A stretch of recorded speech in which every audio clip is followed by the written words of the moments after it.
My dear students, आज ये system analysis and design का दूसरा लेक्चर है। आज के लेक्चर में जो पहला टॉपिक हम डिस्कस करने वाले हैं ये है कैरेक्टरिस्टिक्स ऑफ सिस्टम। मतलब कोई भी जो सिस्टम है वो उसका क्या गुण होना चाहिए, क्या कैरेक्टरिस्टिक्स होना चाहिए, हम इसके बारे में आज डिस्कस करेंगे। ठीक है, तो फर्स्ट ऑफ ऑल सबसे पहले ये जानते हैं कि जो सिस्टम है, कोई भी सिस्टम, उसका मेनली 5 कैरेक्टरिस्टिक्स होता है जिसको हम यहाँ पे पॉइंट आउट किए हुए हैं। ठीक है, इसमें पहला जो कैरेक्टरिस्टिक्स है ये है आपका ऑर्गेनाइजेशन। तो ऑर्गेनाइजेशन क्या होता है? ऑर्गेनाइजेशन मतलब होता है स्ट्रक्चर। ठीक है, या हम इसको कह सकते हैं arrangement of components to achieve its central objective. ठीक है, मतलब उस सिस्टम के अंदर में जितने भी कंपोनेंट्स हैं वो सारे किस तरीके से एक दूसरे से एसोसिएटेड हैं, उनका अरेंजमेंट किस तरीके से है करें हम, ताकि जो मेरा सेंट्रल ऑब्जेक्टिव है उसको हम अचीव कर पाए। तो इसको हम बोलते हैं ऑर्गेनाइजेशन। तो आप कह सकते हैं ऑर्गेनाइजेशन के अंदर में ये आपका होता है arrangement of components. Arrangement of component. Second number है आपका इंटरेक्शन। इंटरेक्शन मतलब क्या होता है? जुड़ाव। मतलब जितने भी कंपोनेंट्स हैं किसी सिस्टम के अंदर में, जितने भी सब सिस्टम जनरेट हुए हैं वो आपस में किस तरीके से एसोसिएटेड हैं, एक सिस्टम, एक सब सिस्टम दूसरे सब सिस्टम के साथ, इस चीज को हम बोलते हैं इंटरेक्शन। ठीक है, अगर दोनों के बीच में जुड़ाव अच्छा होगा, एसोसिएशन अच्छा होगा किसी दो सब सिस्टम के बीच में, तो क्या होगा, जो सेंट्रल ऑब्जेक्टिव होगा उसको हम इजीली डन कर पाएंगे, इजीली अचीव कर पाएंगे। ठीक है, इंटरेक्शन मतलब क्या हो जाएगा? ये हो जाएगा एसोसिएशन। एसोसिएशन बिटवीन और among the components। क्लियर? आपको समझ में आ रही है? तीसरा नंबर है इंटरडिपेंडेंस। अब हम पिछले दिन भी इस चीज को समझा रहे थे, जब हम पहला लेक्चर ले रहे थे तो उस पहले लेक्चर में हम आपको बताए थे इंटरडिपेंडेंस का क्या मतलब है। जैसे देखिए, अगर हम सिस्टम का एग्जांपल ले, हम लेते हैं बैंकिंग मैनेजमेंट सिस्टम का एग्जांपल, या हम ले कॉलेज मैनेजमेंट सिस्टम का एग्जांपल। ठीक है, तो हम बताए थे क्या कि एक कोई भी सिस्टम है तो उसमें अलग अलग सब सिस्टम होगा। अगर हम बिजनेस ट्रांजैक्शन से रिलेटेड बात करते हैं, ठीक है ना, बिजनेस मैनेजमेंट सिस्टम की बात करते हैं तो उसमें सेल्स डिपार्टमेंट अलग होगा, प्रोडक्शन अलग होगा, अकाउंट डिपार्टमेंट अलग होगा, सब इंडिविजुअली वर्क कर रहा होगा ना। लेकिन अगर इंडिविजुअली वर्क अच्छे से डन नहीं कर पा रहा है, मतलब एक डिपार्टमेंट अच्छे से वर्क कर रहा है, दूसरा अच्छे से नहीं कर पा रहा है, तो क्या करना पड़ेगा? जो दूसरा डिपार्टमेंट होगा वो उसके प्रॉब्लम को सॉर्ट आउट करेगा, है ना। क्या प्रॉब्लम फाइंड आउट हो रही है उसको सबसे पहले देखेगा, फिर उस प्रॉब्लम को सॉर्ट आउट करने की कोशिश करेगा। अगर आपस में सारा जितना भी डिपार्टमेंट है मिलजुल के काम करेगा तो जो मेरा सेंट्रल ऑब्जेक्टिव है उसको हम इजीली अचीव कर पाएंगे। ये जो है ये कहलाता है आपका इंटरडिपेंडेंस। मतलब एक दूसरे के ऊपर में डिपेंडेंसी कितनी है, जितनी ज्यादा, जितनी एक कंपनी के अंदर में एक दूसरे से डिपेंडेंसी कम होगी, है ना, उस कंपनी का परफॉर्मेंस उतना डिग्रेड करते चले जाएगा। इसीलिए हम कहते हैं कि डिपेंडेंसी ज़्यादा से ज़्यादा होनी चाहिए। कि अगर कोई नोवाइस यूजर है सिस्टम में, कोई नोवाइस आपका एम्प्लॉय जुड़ रहा है, नोवाइस मतलब नया नया एम्प्लॉय जुड़ रहा है, तो उसको कंपनी के रूल एंड रेगुलेशन के बारे में पता ही नहीं है। तो जो सीनियर एम्प्लॉयज होंगे या उससे जो जस्ट सीनियर होंगे उनको क्या करना पड़ेगा? उनको सिखाना पड़ेगा कि देखिए मेरी कंपनी का ये रूल्स एंड रेगुलेशन है, इस तरीके से काम को परफॉर्म किया जाता है। वो भी सीखेंगे आगे, तो सारे मिलके फिर अगर एसोसिएटेड रहेंगे एक साथ, अच्छे से सारे का डिपेंडेंसी बना हुआ रहेगा, तो हम जो सेंट्रल ऑब्जेक्टिव जिसको हम अचीव करना चाहते हैं, जो मेरे गोल है, मेरे सिस्टम का गोल है, उसको हम इजीली अचीव कर पाएंगे। इसीलिए इंटरडिपेंडेंसी इंपॉर्टेंट रोल प्ले करती है किसी भी सिस्टम के अंदर में। ठीक है, नेक्स्ट नंबर है आपका इंटीग्रेशन। अब देखिए, जितना भी सब डिपार्टमेंट है सब तो इंडिविजुअली वर्क कर रहा है, इंडिविजुअली वर्क कर रहे हैं, लेकिन किसके लिए? एक फाइनल सिस्टम के लिए। तो लास्ट में जब सारे का रिजल्ट आता है तो सब सारे को हम एक साथ कोलैबोरेट कर देते हैं, एक साथ सबको हम एसोसिएट करके तब हम फाइनल रिजल्ट को कैलकुलेशन करते हैं, फाइनल रिजल्ट को कैलकुलेट करते हैं। इसी चीज को हम बोलते हैं इंटीग्रेशन। इंटीग्रेशन मतलब होता है जोड़ना। ठीक है, जो इंडिविजुअल कंपोनेंट का आउटपुट आएगा सारे को एक साथ कोलैबोरेट करके तब हम फाइनल आउटपुट निकालते हैं, इस चीज को हम बोलते हैं इंटीग्रेशन। नेक्स्ट है सेंट्रल ऑब्जेक्टिव। अब कोई भी जो सिस्टम डेवलप करते हैं किसी न किसी ऑब्जेक्टिव के लिए करते हैं ना। हम पिछले दिन भी बात कर रहे थे कि अगर हम कॉलेज मैनेजमेंट सिस्टम की बात करें, स्कूल मैनेजमेंट सिस्टम की बात करें, इसको एस्टेब्लिश करने के पीछे क्या मकसद होता है? अच्छा से अच्छा नॉलेज प्रोवाइड करना स्टूडेंट्स को, यही तो होता है ना। बैंकिंग है, रेलवे मैनेजमेंट सिस्टम है, ठीक है, एयरप्लेन मैनेजमेंट सिस्टम है, क्या इसका मेन उद्देश्य है? कस्टमर का सेटिस्फेक्शन, यही तो है, ये इसका सेंट्रल ऑब्जेक्टिव है। तो कोई भी जो सिस्टम डेवलप किया जाता है किसी न किसी एक पर्टिकुलर गोल के लिए किया था, उसी को हम ध्यान में रख के तब उस सिस्टम को हम डेवलप करते हैं। तो यही आपका कहलाता है, वो जो गोल है वही सेंट्रल ऑब्जेक्टिव कहलाता है।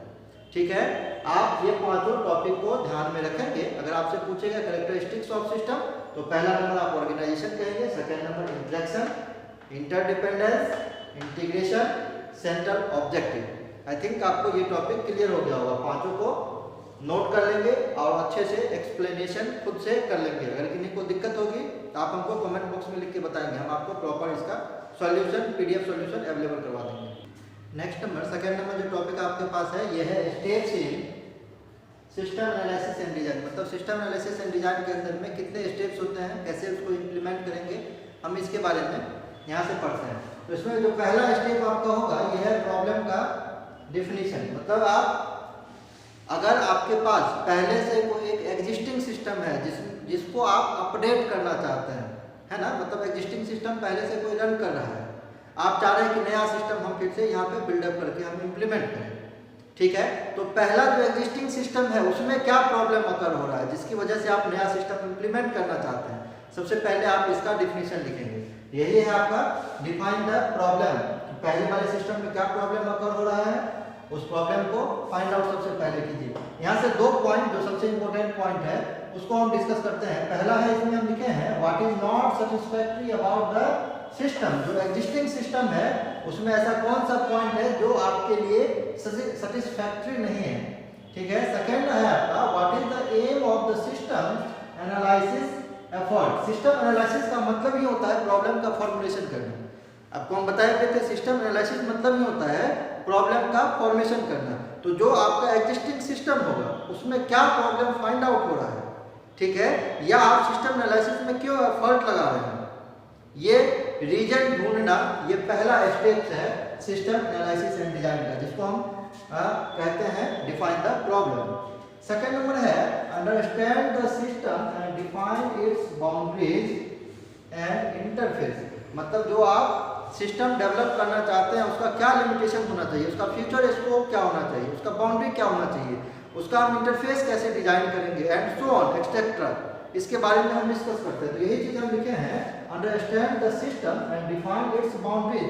क्या बाउंड्री होनी चाहिए उसकी, है ना, देखिए यहाँ पे हम लिखे होंगे क्या स्कोप होना चाहिए। तीसरे नंबर पॉइंट में लिखे हैं what are the boundaries of the system and what is its scope. क्या लिमिटेशन होना चाहिए, बाउंड्री का मतलब लिमिटेशन, जो आप सिस्टम डेवलप कर रहे हैं उसका क्या लिमिटेशन होना चाहिए, फ्यूचर में उसका क्या स्कोप हो सकता है, कहाँ पे जाके वो सिस्टम आपका खत्म हो सकता है ना, कहाँ पे जाके वो वर्क करना बंद कर देगा। हम इसके बारे में यहाँ पे सेकंड नंबर पॉइंट में पढ़ते हैं। कुछ और भी पॉइंट्स हैं, व्हाट आर द वेरिएबल्स या कंपोनेंट ऑफ द सिस्टम। जो आप सिस्टम डेवलप कर रहे हैं उसके अंदर में कंपोनेंट्स क्या होना चाहिए। जैसे कोई एग्जांपल लीजिए, अगर आप किसी यूनिवर्सिटी का या किसी कॉलेज का वेबसाइट खोलते हैं तो मेनू बार दिखता है ना, मेनू बार के अंदर में फाइल है ना, file edit they so on रहता है। तो अगर आप किसी कॉलेज के लिए सॉफ्टवेयर बना रहे हैं तो वहाँ पे उसको कैसे डिफाइन कीजिएगा, उसका फ्रंट एंड कैसा दिखना चाहिए, इंटरफेस कैसा दिखना चाहिए, उसके अंदर अगर मेनू लेंगे तो क्या क्या मेनू लेंगे, होम पेज पे क्या होना चाहिए, ये सारा चीज़ हम यहाँ पे डिफाइन करते हैं स्टेप नंबर 2 के अंदर में।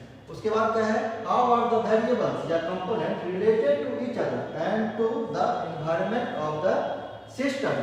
वही बातें हैं कि अगर आप मेनू बार देते हैं तो पहले फर्स्ट नंबर पे कौन होना चाहिए, सेकंड पे कौन होना चाहिए। जैसे फर्स्ट नंबर पे होम पेज होता है, फिर अबाउट होता है ना, फिर डिपार्टमेंट का पेज होगा एंड सो ऑन। तो ये आपको डिसाइड करना पड़ेगा स्टेप नंबर 2 के अंदर ही। तो स्टेप नंबर 2 के अंदर में मेनली हम लोग 3 पॉइंट के बारे में डिस्कस करते हैं, ठीक है ना। वेरिएबल क्या होना चाहिए, एक वेरिएबल दूसरे से रिलेटेड कैसे होना चाहिए, और उसका लिमिटेशन क्या होना चाहिए या फ्यूचर स्कोप क्या होना चाहिए आपके सिस्टम का। ये है आपका सेकंड पॉइंट। थर्ड पॉइंट है आपका what alternative solution are available to achieve our aim. कहने का ये मतलब हुआ कि अगर आप सिस्टम डेवलप कर रहे हैं तो आप जानते हैं कि जो इंटरफेस आपको दिखता है उसको फ्रंट एंड बोलते हैं, एक को बैक एंड बोलते हैं, ठीक है ना। अगर कोई एक पर्टिकुलर प्रॉब्लम अकर हो रहा है तो उस प्रॉब्लम के लिए आप 2-3 सॉल्यूशन करके रखेंगे, ठीक है, 3-4 सॉल्यूशन, उसी को हम बोलते हैं अल्टरनेटिव सॉल्यूशन, कि अगर हम ये पहला इंप्लीमेंट करेंगे तो ये प्रॉब्लम अगर हो सकता है फ्यूचर में, दूसरा करेंगे तो ये हो सकता है, तीसरा करेंगे तो ये हो सकता है, मतलब एक ही प्रॉब्लम का अलग अलग सॉल्यूशन, ये यहाँ से हम फाइंड आउट करेंगे तीसरे स्टेप में। ठीक है, फिर चौथे स्टेप में क्या करेंगे, जब अलग अलग प्रॉब्लम का सॉल्यूशन सारे का बाउंड्री डिफाइन कर लिए, उसमें से जो बेस्ट सॉल्यूशन होगा उसका हम लोग पिकअप करेंगे। ठीक है, ये आपका फोर्थ स्टेप होगा। वही चीज लिखा हुआ है, how can each one of the alternative solution be implemented, ये फोर्थ में किए, मतलब थर्ड में आपको क्या करना है, अल्टरनेटिव सॉल्यूशन ढूंढना है। ठीक है ना, जो आपके सेंटर ऑब्जेक्टिव के लिए सूटेबल होगा। फोर्थ में क्या करना है कि उसको कैसे इम्प्लीमेंट करेंगे, क्या बाउंड्री एंड लिमिटेशंस होंगी उसकी, ये आप डिफाइन करेंगे फोर्थ नंबर स्टेप में। फिफ्थ नंबर में क्या करेंगे, जो बेस्ट अल्टरनेटिव होगा उसको हम लोग चूज करेंगे। सिक्स्थ नंबर के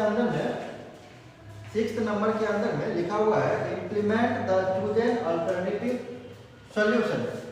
ठीक है, जो बेस्ट सॉल्यूशन आप चूज किए हैं उसको आप इम्प्लीमेंट कर देंगे सिक्स्थ नंबर सॉल्यूशन में। और फाइनली सेवंथ नंबर स्टेप में आप क्या देखेंगे, जो सॉल्यूशन जो आप अल्टरनेटिव सॉल्यूशन इम्प्लीमेंट किए उसका सिस्टम के ऊपर में क्या इम्पैक्ट पड़ा है, या जो आपके एम्प्लॉयज हैं उनके ऊपर में इस पर्टिकुलर सिस्टम का क्या इम्पैक्ट पड़ा है, उसको हम डिसाइड करेंगे। ठीक है, तो ये सारे स्टेप्स है सिस्टम एनालिसिस एंड डिजाइन के। क्लियर, ये आपको क्लियर हो गया होगा। एक हम एग्जाम्पल लेके भी आपको समझा देते हैं। जैसे मान लीजिए कि कोई एक सिस्टम है, बैंकिंग सिस्टम है, ठीक है, या कोई एक लाइब्रेरी सिस्टम है, वहाँ पहले से मैनुअल वर्क हो रहा था, आप उसको क्या कर रहे हैं, कंप्यूटराइज कर रहे हैं, ऑटोमेटेड कर रहे हैं। ठीक है ना, तो उस मैनुअल वर्क करने में सबसे पहले आप प्रॉब्लम फाइंड आउट कीजिए, क्या प्रॉब्लम मैनुअल में हो रहा था जिसके कारण हम उसको ऑटोमेटेड करना चाह रहे हैं। ये आपका क्या हो जाएगा, डिफाइन द प्रॉब्लम, पहला स्टेप आपका हो जाएगा।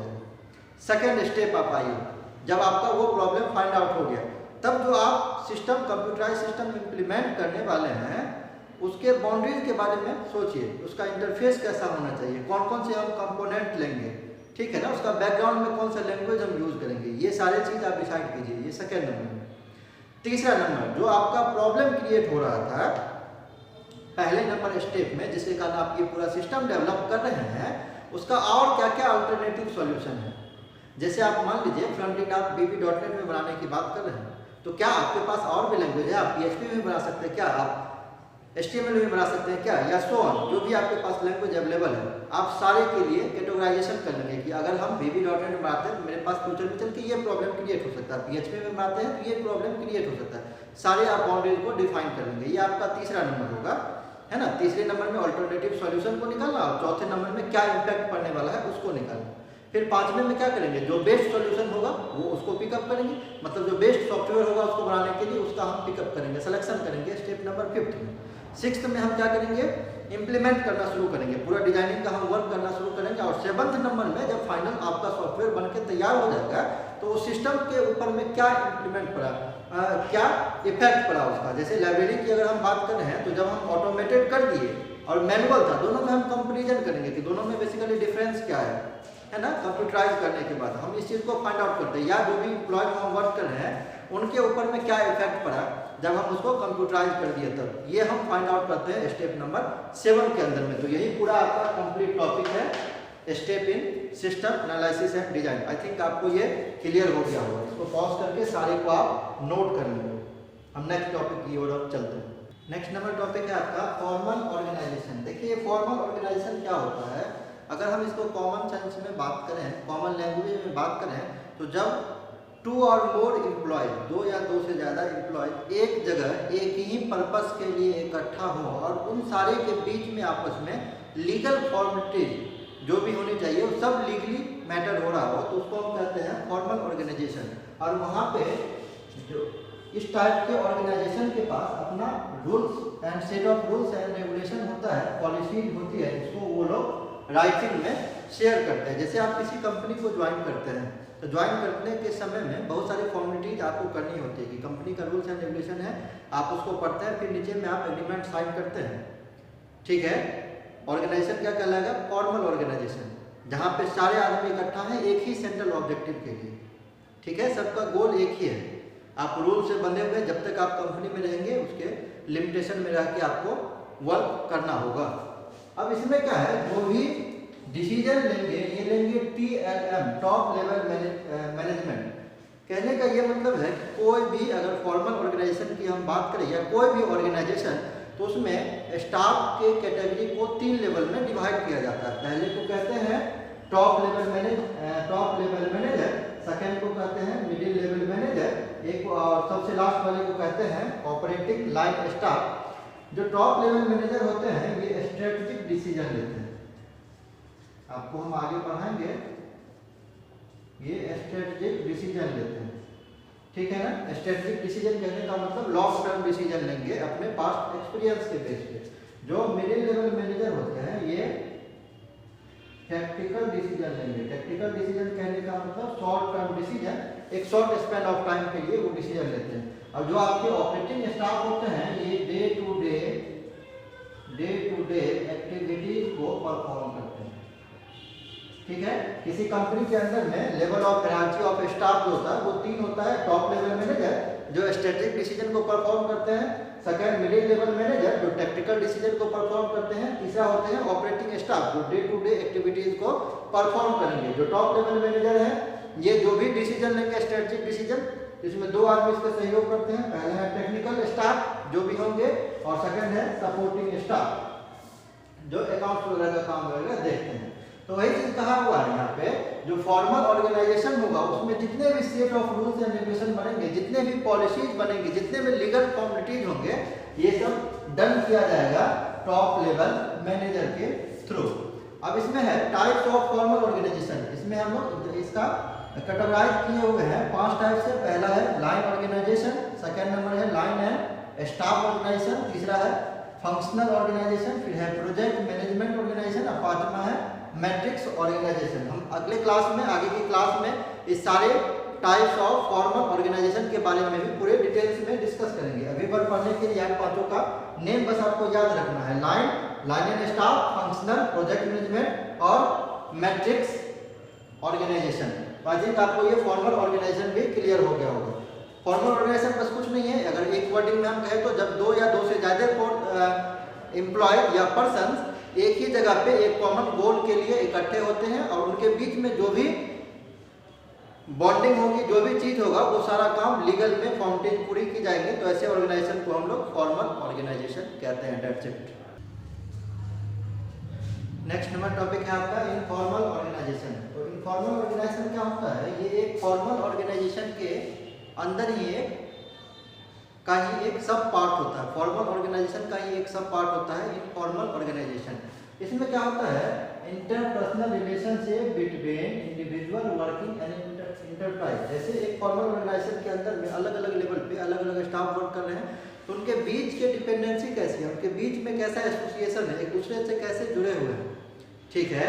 ये चीज ये डिफाइन करता है इनफॉर्मल ऑर्गेनाइजेशन। अगर वो एक दूसरे से इंटरेक्ट कर रहे होंगे तो क्या करेंगे? बार बार वो मीट करेंगे, इंटरेक्ट करेंगे, है ना, इंटरडिपेंडेंसी शो करेंगे।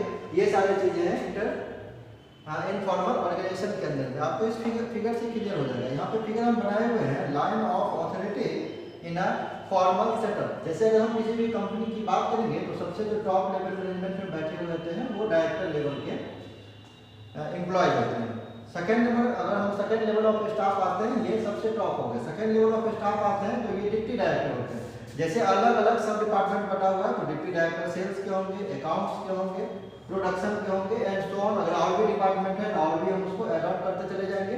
उसके अगर नीचे का जो लेवल होता है उसमें फिर हेड ऑफ डिपार्टमेंट होते हैं। हेड ऑफ डिपार्टमेंट जैसे सेल्स के हैं डिप्टी डायरेक्टर के हेड ऑफ डिपार्टमेंट होंगे, सेल्स के हेड ऑफ डिपार्टमेंट होंगे, अकाउंट्स के हेड ऑफ डिपार्टमेंट होंगे, प्रोडक्शन के हेड ऑफ डिपार्टमेंट होंगे, अगर और भी सेक्शन है तो उसके। अगर हम आप बात करें अकाउंट्स की तो इसमें भी फिर से 2 हम बना दिए हैं, एक हेड ऑफ डिपार्टमेंट होंगे प्रोविडेंट फंड के, एक हेड ऑफ डिपार्टमेंट होंगे पेरोल सिस्टम के लिए। और सबसे निचले लेवल पे कौन होता है आपका? ये वर्कर होता है, बता चुके हैं। सबसे टॉप लेवल पे टॉप लेवल मैनेजमेंट, फिर से सेकंड लेवल पे मिडिल लेवल मैनेजर और थर्ड लेवल जो होता है उस पर ऑपरेटिंग स्टाफ होते हैं जो डे टू डे एक्टिविटीज को परफॉर्म करते हैं। अगर हम ऑथोरिटी की बात करेंगे तो ऑथोरिटी टॉप टू बॉटम चलता है। सबसे कम ऑथोरिटी किसकी होती है? वर्कर्स की होती है।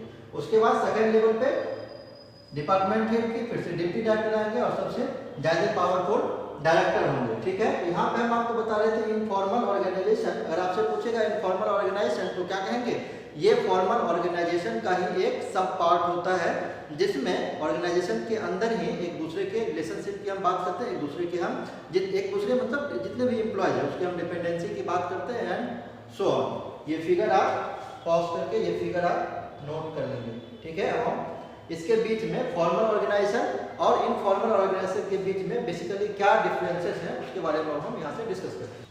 नेक्स्ट नंबर टॉपिक है आपका difference between formal and informal organisation. तो पहला पॉइंट जो है आपका formal organisation is an organisation in which job of each member is clearly defined, whose authority responsibility are fixed, but informal organisation is form within the formal organisation. कहने का ये मतलब है जो फॉर्मल ऑर्गेनाइजेशन है आपको हम पहले भी बताया, इसमें भी जितने भी मेंबर हैं सबकी अपनी रिस्पॉन्सिबिलिटी, सबकी अपनी ड्यूटी पहले से फिक्स्ड है, उसी के अकॉर्डिंग उनको वर्क करना है। बट इनफॉर्मल ऑर्गेनाइजेशन की अगर हम बात करें तो ये क्या होता है, फॉर्मल ऑर्गेनाइजेशन के ही अंदर का एक सब पार्ट होता है, ठीक है। तो ये पहला डिफरेंस है। सेकंड डिफरेंस ये है कि formal organisation top level manager के थ्रू क्रिएट किया जाता है, बट इनफॉर्मल ऑर्गेनाइजेशन है, आईओ कहने का मतलब इनफॉर्मल ऑर्गेनाइजेशन और एफओ कहने का मतलब फॉर्मल ऑर्गेनाइजेशन। तो जो फॉर्मल ऑर्गेनाइजेशन है इसको टॉप लेवल मैनेजर के थ्रू बनाया जाता है, बट इनफॉर्मल ऑर्गेनाइजेशन को उसके मेंबर्स के थ्रू या जो जितने भी एम्प्लॉयज होते हैं उसी के थ्रू जनरेट किया जाता है, बनाया जाता है। फॉर्मल ऑर्गेनाइजेशन तीसरा पॉइंट है, ये aimed at fulfilling it's central objective.